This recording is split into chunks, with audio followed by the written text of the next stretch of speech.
And let's get into a brief introduction. I'm going to introduce my lovely wife, Marina Patel, who is the founder and owner of Visual Wilderness and awesome photographer. So I'll leave the rest of it up to you to read on Visual Wilderness, what we do. All right, I'm picking Johnny tonight. I'm introducing Johnny. Johnny Spencer, the amazing Johnny Spencer. And he is, do I get to tell? Can I tell them? You can tell them, yeah, yep. Go ahead. Johnny is newly engaged to the beautiful Angela, and yay! Congratulations, Johnny. So, Thanks, guys. yeah, we're always happy to have Johnny here, and of course, he's an awesome photographer and just an all-around good guy too. Yes. Yeah, thanks for having me, guys. Awesome. And I get the very pleasure to introduce Mr. B. Mail. That's Mr. Brent Mail, the mailman. He is a awesome all-round photographer, and I learned so much from this guy. I've got mad love. Welcome, Mr. B. Thank you, Johnny. Yeah, I don't know if I've got mad love, but congratulations on getting engaged, buddy. Yeah, it's good. Thanks, man. You know, the love's just in the air, bro. I can't help it. Yeah, okay. I know. I can see the flowers behind you. That's good. And I'll introduce the J-Man, the Guru J. He's super awesome guy. You know, excellent photographer. He makes me look bad when I'm shooting landscapes. And yeah, I think everyone knows Mr. J. Patel. You know, just an awesome, you know, all-round guy. So welcome, Jay.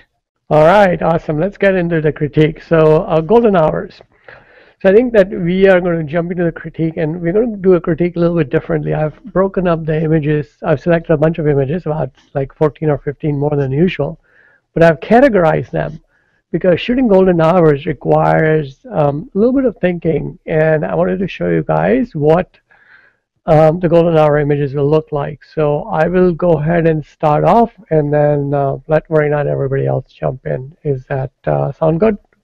Yeah, why don't you go ahead and open those images? All right, I'll screen share, so if you want to say some things, Marina, go ahead. Yeah, you go ahead and do that. And while he's bringing those images up, basically we've broken this up into sort of the stages of the golden hour and you know, the changing light conditions as they happen. So we're going to go through a little bit of that and talk about, you know, how to deal with that and what some of the people in the group, in the community have done. So here you go. Here's the first one. This is Clint Birkinshaw. Gorgeous shot. So I think that before we start, I wanted to point out that, let me put the screen in so everybody can see this. Can you guys see this, all this? Yes, yes, we can see it. Awesome. So I think before we start, what I wanted to point out was that the first group we have selected was for making sure that we are going to show you the images that are taken while shooting into the sun.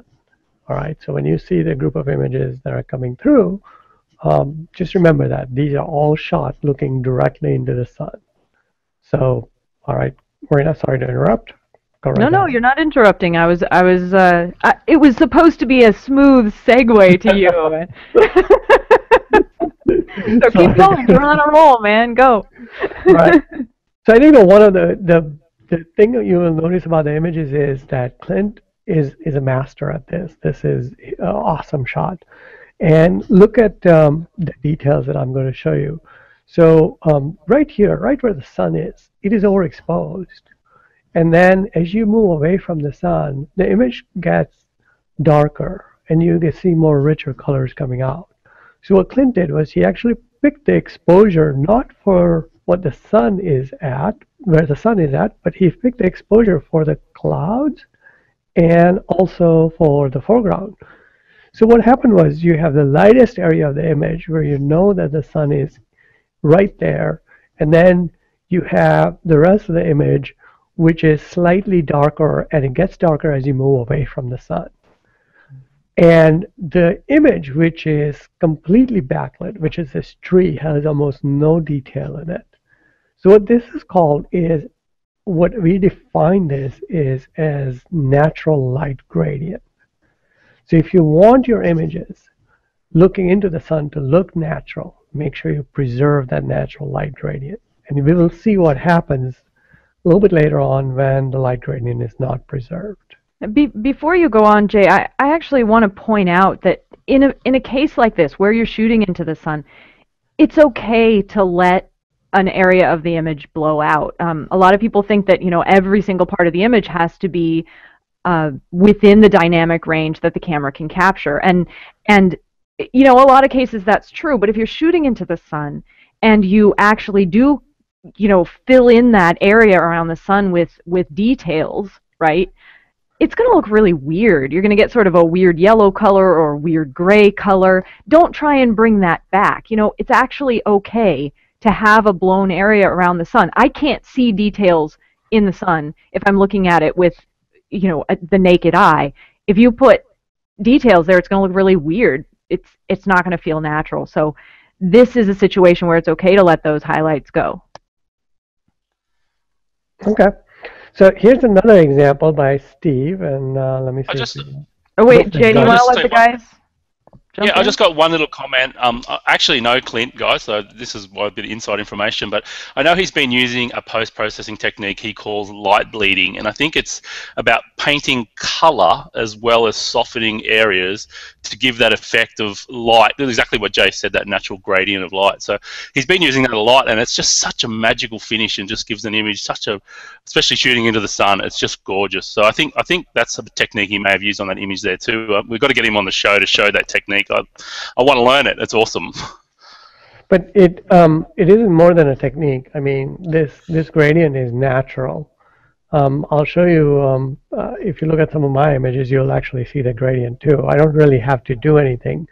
You just take a shot and you will actually see that gradient. Now what happens is you have ability in HDR, Johnny, to bring details in this area, and a pretty good area details in ability.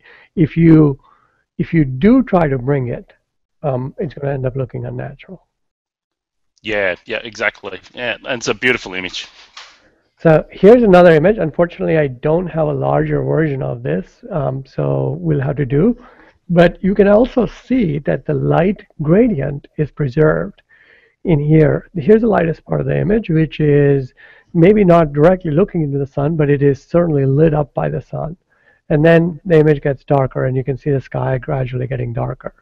Now, as beautiful as this image is, I think there is an odd sort of greenish yellow cast to the blue skies that the Clint image does not have.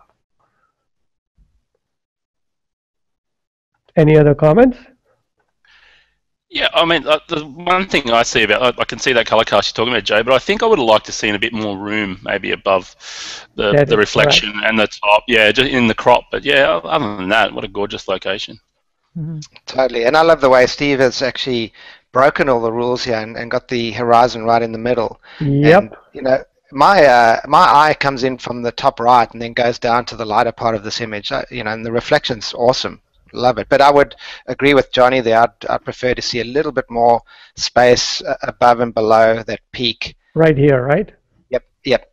Yeah, but at the bottom of the frame too, it's really tight at the bottom. I agree. So I completely agree. I think I would have, I love the fact the horizon is in the center because it gives such a symmetrical feeling to the image, and completely agree about. I also think the colors of the sky over here are, at least in my monitor, looks slightly skewed towards a greenish tone. Yeah, it's sort of an aqua sky. It's not quite a natural color, and there's some odd coloration, or some odd darkening rather, at the very top of the frame on the left, which stands out to me a little bit too. Yep. All right, so here's another image, which is Torman's image. Now, Torman originally posted this image, and these hills were very, very dark. And I asked him to bring it up, so he brought it up. So the image actually looks a lot better than the original version because the skies were highway too. But if you look at this image, it doesn't quite have the natural feel that Clint's image has. And the image is much improved over the original version, but it also has, the sky is very texturized, perhaps too texturized for me, and I'm not really sure how the processing was done, but the processing seems a little bit unbalanced compared to the two first two images that I've seen. Mhm. And maybe because of the way the processing works, the image sort of looks HDR-ish. Now, not to say the HDR software was used here or not used, I can't really tell, but it does have that feel to it. Yeah, it has a certain heaviness to it. I think for me it comes from sort of an unnatural feel to the contrast. It's a very heavy image, and the very very dark clouds, the brightness of the trees, which is good. It came out a little bit, but it also just feels a little bit wrong in relation to what's happening in the sky. So there's a lack of continuity between the visual clues that I get from the lighting situation and then the image itself. It doesn't feel like that's what the scene would look like based upon the reality of the light. So, sometimes a scene like this or an image like this kind of processing, it can be an artistic sort of choice. And I think it always comes down to the intent of the artist and whether or not this is the look you are going for. If you want a natural look, though, if you're looking for a very natural feel to your photo, I think this is just pretty heavy. It loses that. It's a beautiful, beautiful scene, and I love the composition, but it does feel very heavy to me. Yeah, definitely, and that's something you can easily do in Lightroom with a bit too much clarity. It's just that clarity slider. It can be good and bad, but you push it a bit far, and it gives you that. Excuse me, sorry guys. He's got a dog over there, but yeah, I think what he's saying is, you push the slider too far, and it really can result in something like this. So I like to just pull back on those adjustments a little bit. I think that would make a big difference in the photo. And what I think you could probably do is actually crop in a little bit more, so you just don't get the darker tops of those clouds. If you crop in and cut it off where the about halfway or a third up, and you zoom into that sunset, I think it would make the image a lot better too. Yeah, so I also actually have to say that Turban has 3 images in it. This one is a reworked image. There's one more. If you look at that image, the clouds don't have quite as much of a heavy contrast. And you go into that community and look at it, and it actually feels a lot more natural about how the image looks. So, Turban, the point that I was trying to make in this image was that take a look at the last shot that you posted in your category and see the difference between the clouds there and the clouds here. And you'll sort of notice what I'm talking about in creating a natural look. So, good attempt, by the way. I attempted tons of time shooting into the sunset, and it took me almost 4 or 5 years before I actually could get details in the hills like this, as well as in the clouds. I mean, most of my first attempts were just silhouettes, and nothing more than silhouettes. Yeah, So that's yeah, one thing. go ahead, Sorry, John. Ren. I was just going to say that's one thing he's really done right. It's an epic location and the beautiful time of day. It's just, I think if once he nails that post processing, it's a gorgeous. He's doing everything else right. So. Yeah, agreed. The location's gorgeous. Like I said before, I really love the composition. It just comes down to that post processing, and it's so hard to get the post processing right sometimes. So I couldn't agree more. All right, so this next set of images that we're going to show is starting with Andrew's shot, and it is just a breathtaking shot. Now, this set of images that you see over here are taken not looking directly into the sun or after the sun had gone down. So you have this glow of the light coming through after the sun has gone down, or you're looking away from the sun. Either one of them sort of creates a similar effect. In this shot, if I were to guess, I think the sun has not quite gone down because I can see the light on the waterfall and there's shadows over here. So my first guess is that this image was taken when the sun was really low on the horizon but hadn't quite gone down, but he's also not shooting looking directly into the sun. Mm-hmm. So definitely still the golden hour, but just barely, just the tail end of it. It's beautiful.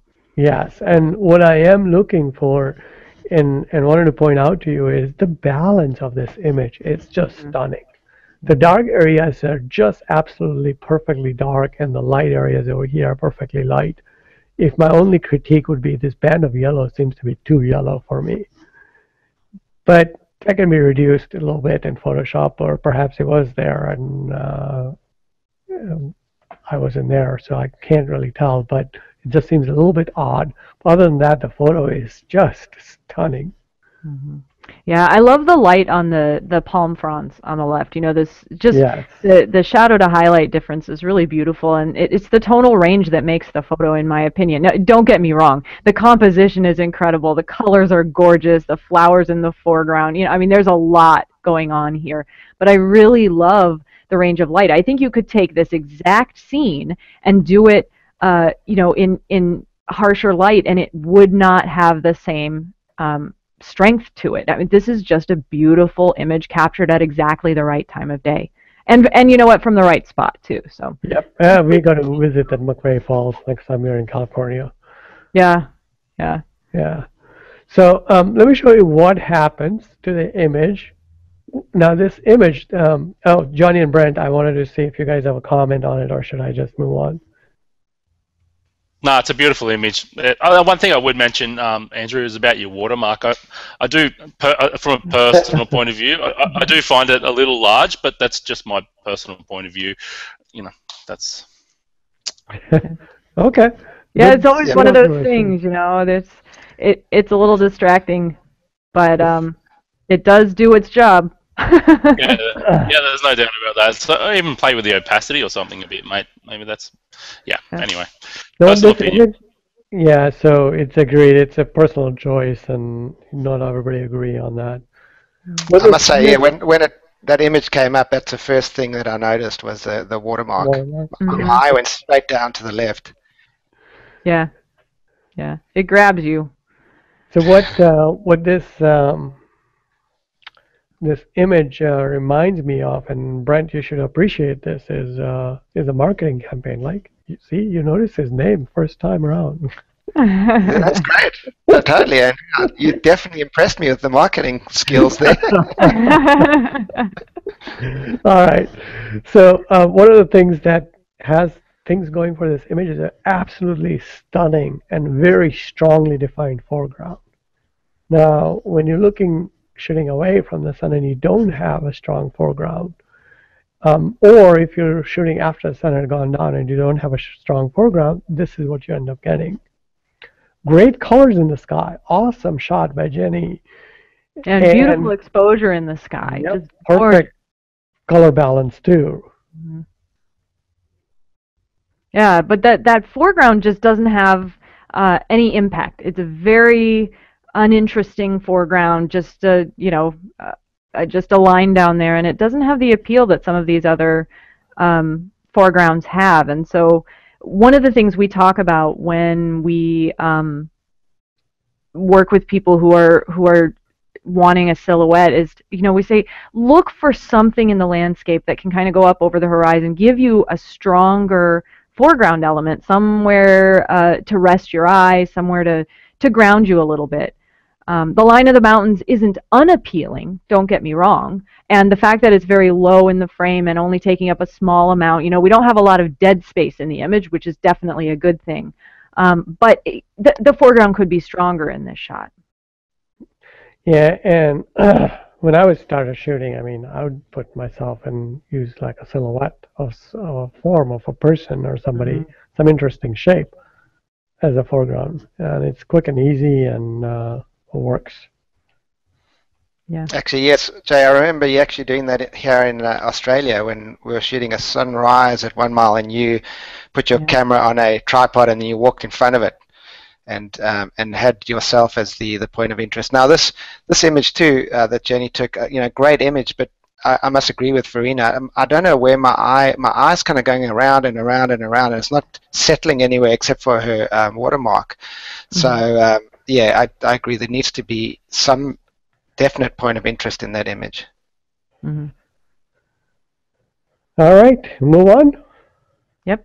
All right, so here's another image which falls in a similar category.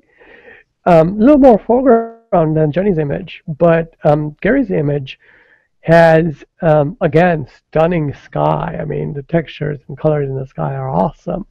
But a strong foreground would put this image way over the top. I mean, this would have been an awesome, awesome shot. Mm-hmm. So the trick is with these shots, and of course we won't go into this in detail tonight, but one of the things that we teach our students when they go on workshops with us is the concept of hyperfocal distance, where you're able to capture something very close to your lens and also something very far away like mountains, the horizon, the sky, in sharp focus with a wide angle lens. And this is exactly the kind of sky where that technique is invaluable. Take some time, learn how to use hyperfocal distance, and you can use a bush or a tree or a little collection of flowers or whatever it is, something in the foreground, and give your image a lot of depth, but also keep that amazing sky in it. And that's the difference between an image that just smacks you upside the head and says, I'm amazing, as opposed to an image that says, that is a beautiful sky, but it's not a really strong image. All right, so let's talk about the next category of shots. Mm-hmm. And this is absolutely gorgeous. Did you guys see this? Mm-hmm. I love this shot. Yeah, so this category of shot is the shots that are taken, again, looking away from the sun, in this case, either 90 degrees or the sun directly behind you, like you see in this photo. In this photo, the sun is spotlighting that little island and all the clouds and the really moody shot. It reminds me of Scotland. I don't know where this was taken, but a gorgeous lighting. Now, when you find yourself with a situation like this, where the sun is behind you and everything is lit up evenly, getting exposure right is a lot of times fairly straightforward. All you have to do is just point and shoot. And if you have foreground, which is in shade and the sky is lit up, a simple GND filter will actually balance out your exposure very, very nicely. So one of the first things we teach our students is, hey, when you're first starting out in photography and you want to take great golden hour shots, get a GND filter, look away from the sun, and use your GND filter, and you will actually get a great exposure for the sky and the foreground. Or find light conditions like these, which are using reflections in the sky and the light on the distant object that is all balanced. The post-processing becomes very, very easy. There's no blending involved. He's got a little bit more range of light here because he's got light on the trees and some on the clouds. So, it's possible that we might use two exposures to do this. But for the most part, when you're shooting away from the sun, it's actually very easy to capture everything in a single shot. Yep. Yeah. You know what I'm loving about this image, guys, is the coolness and the warmness. The warm colors on the island, and everything else is quite cool. I love that. And is it Lisa who took this image? Yeah, I think Lisa Peterson. Okay. Lisa Peterson. Okay. Awesome. But great shot. Yeah, beautiful work, Lisa. And so one of the things to notice is when you do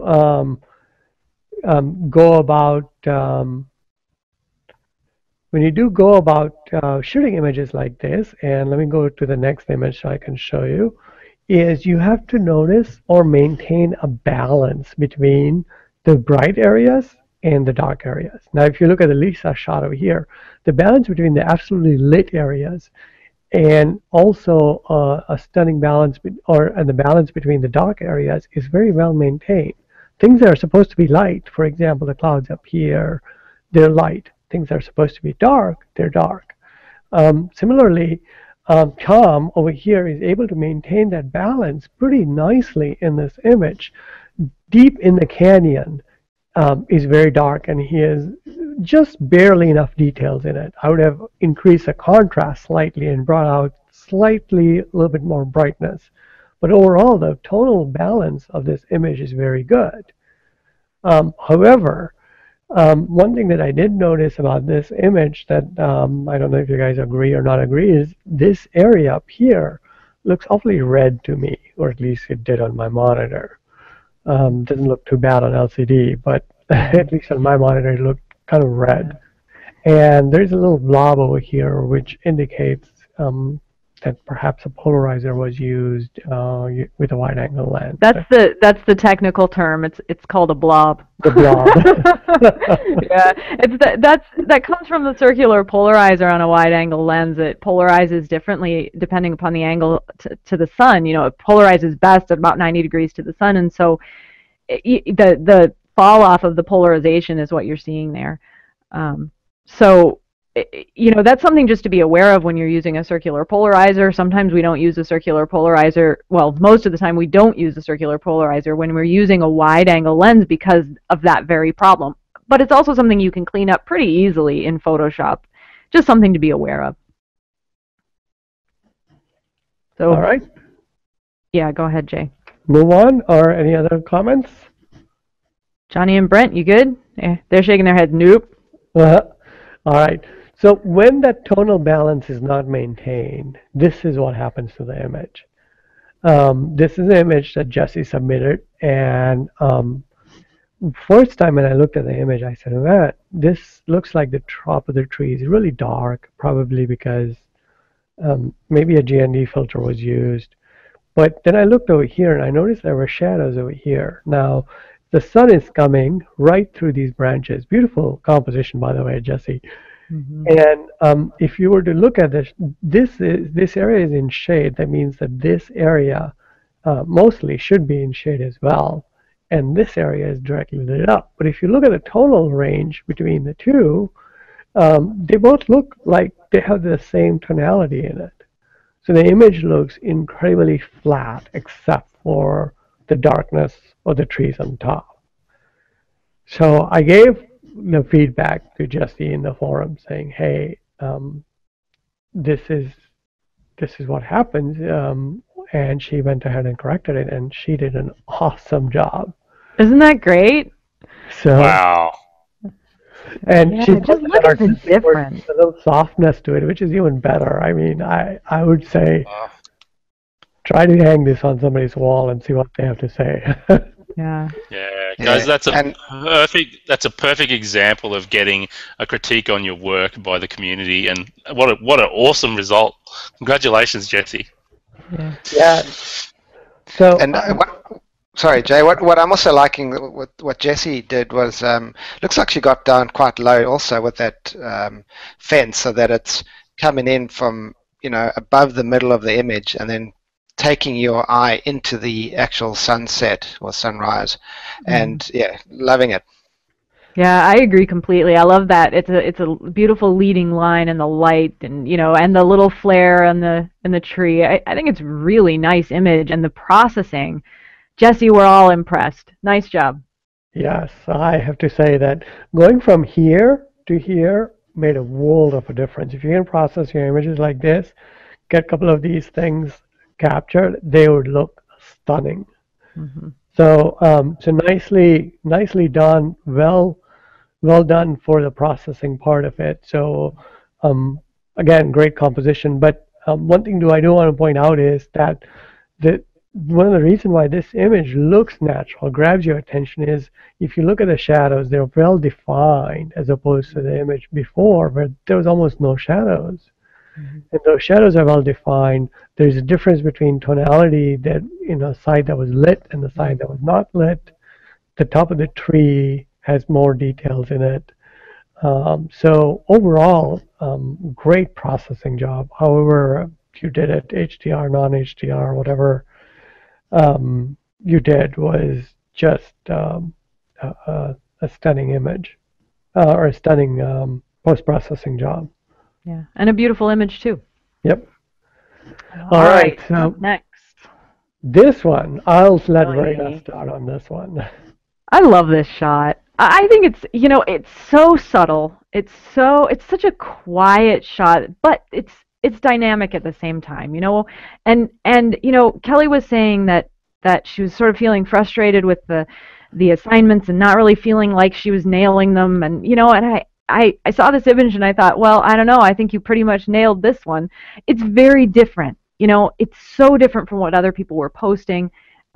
I like it. I love it. And I want to look and sort of, I don't know, it draws me in. I'm trying to figure out what's going on, who these people are, and it took me a minute to realize there's a bicycle here. You know, Yeah.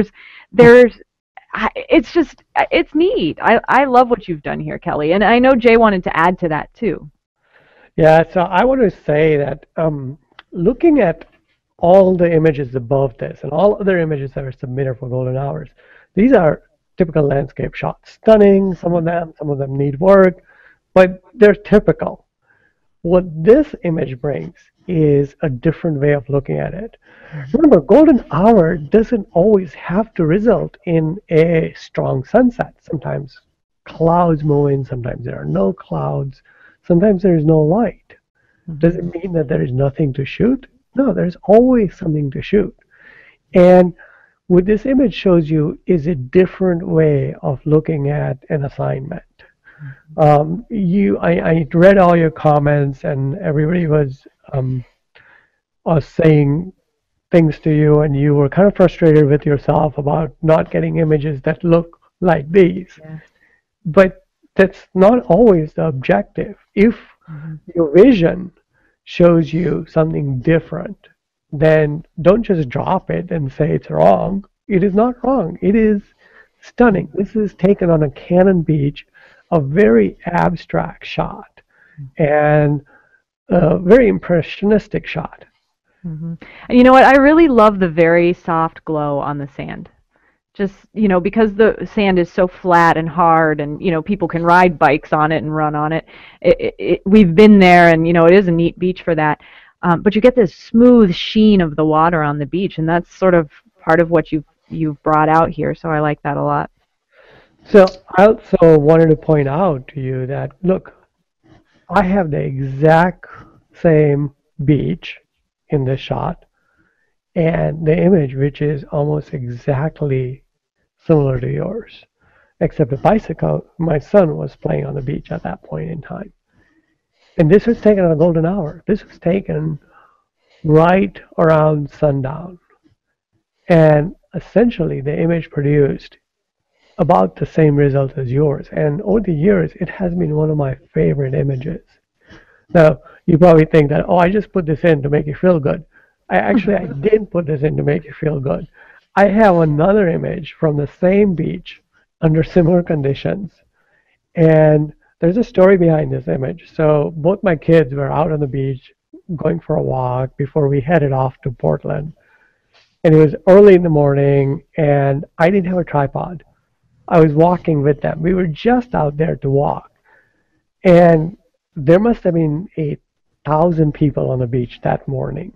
Looking around, it was a low tide. And I took this shot just by backing up from my kids and asking them to hold hands, and fired off a shot really quickly, not knowing what I was going to get. The sky has no details in it. And then years later, I submitted this shot into a contest on a big photography website. I'm trying to figure out the name of the website, which eludes me right now. Anyway, the shot, there must have been like 17, 18,000 entries submitted, and the shot won second place. Same beach, Cannon Beach, as you can recognize it. Similar conditions, very foggy, didn't use a tripod, nothing. And it is just one of those shots, and it's one of my favorite shots because I see those two kids, and there's an emotional attachment to it. I gotta say, can I ask a question here? Yeah. Is Ian wearing your jacket? Yeah, he's wearing my REI Because pullover. here's the thing. I look at this and I go, I know that jacket so well. And you know what? Ian now would not fit in it anymore because he would be too big for it. Yeah. This is the same jacket that I left with you in France when I came and visited. Yeah, I remember. So, yeah. But, I think the point here, Kelly, is just that it's not, we're not looking for a certain formula when we post these assignments. In fact, we're really looking to see the diversity of images that people come up with, and that's what makes this such a vibrant and and exciting community. That's what makes it such a great place. So I love what you did with this this assignment, Kelly. Really nice job. And then Can I say something, guys? Yeah, yeah. Yeah, you know, me, I love that image because it's Kelly's gone from a photographer to an artist. Yes. She has given us something that we all interpret differently, and that's basically what an artist is. You know, you want people to, you put something out there and you want people to interpret it however they want, and I love that because it's, you know, it's different to everything else. And congratulations, Kelly, well done. Mm-hmm. So I have to say that the other thing that I wanted to add is that diversity is what makes us grow as photographers, right? Like, I'll tell you that I did not shoot macro before I met Verena. And I just didn't, because it was not my thing. I love that dramatic colors that you see in Clint shots. I mean, that was my forte. And ever since I met Verena, my portfolio had like tons of macro shots. I even destroyed a couple of her lenses, a lens and a camera while trying to take it. I don't think we should talk about that. We need our marriage counselor for that discussion. well, I can solve that issue. Just give the macro lens to me. Yeah, you're always looking for free stuff, Brad. You aren't gonna get the 200 of Verena, man. There's no way. No. Nobody's taken my. You know what? You're gonna have to pry it out of my cold dead hands. Put it that way. I love that one. I love it. All right, guys, that brings us to the end of the critique. So, great job. The next assignment is up. It is about the leading lines. Yes. And I know that we don't have any future assignments, but we just posted one. Yeah, so we do actually have some in the works. They're just not showing up yet, but we're going to get them out there in the next couple of days. Yep. So they will be. So we will hope to get before end of the week, we should have like a couple of them up, which is coming up will be very interesting assignments. So. All right. Thank you all for joining us. And goodbye from the Visual Wilderness team. Thanks, guys. Awesome. Thanks, guys.